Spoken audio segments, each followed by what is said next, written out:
เอาไปเบิ่งหมอเบิ่งไพ่กับว่าเฮาไปเฮ็ดมนต์ดำเลยพี่น้องพากันเฮ็ดเอาเด้อมนต์ดำมันเดี๋ยวมันก็เข้าตัวเองว่าซั่นขามันมีแท้มันตายเถิงละสัวอันซุ่มที่เฮ็ดซุ่มกูนะสุดเซ็ตอังมั่งแล้วถ้ามันมีมนต์ดำไม่ดีนะบ้านกูมีของดีนะ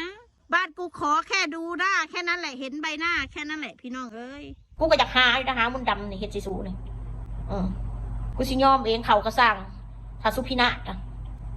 กูสิยอมรับเอาเบิดเวรกรรมอย่างไรมันตกลงที่กูนี่เขาจะพกซูสิบหายไปบอดไปจากโลกไปเนี่ยมันมีแม่กูสิเห็ดเบิ่งนี่ระวังได้อย่าปากดีกันได้อย่าพากันปากดีไร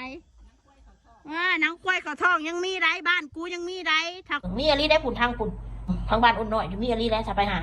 เรื่องมันดำนี่แน่นอนอยู่แล้วใครก็เป็นแสนหมดเลยสิบอกไว้ให้ถ้าบ่ได้พ้นเขาบอกเอาเงินดอกของแนวนี้100,000 บาทไปแล้วคายกันได้100,000 บาทไปแล้วคายกันได้เขาลงมือก่อนโลดมาซะจ้ะเอาที่อยากไปผิดสังดินล้นไปเพียงผิดกันในโซเชียลจนอยากขายอยากแกงกันมันก็บ่แม่นแนวเนาะเขาเงินใน YouTube นี่เห็นระวังว่าหยาบคายก็บ่ได้พิมพ์หยาบคายก็ยังหลุดออกของเฮาโลดมันนักส่วนใดของมันแหละนักฮีนักกระดองฮีมันอีหนาเรียแตดได้อีส่วนใดของมันน่ะเนาะบ่แม่นหน้าอุ้มค่อยน่ะเรียแตดได้อีนี่ฮะ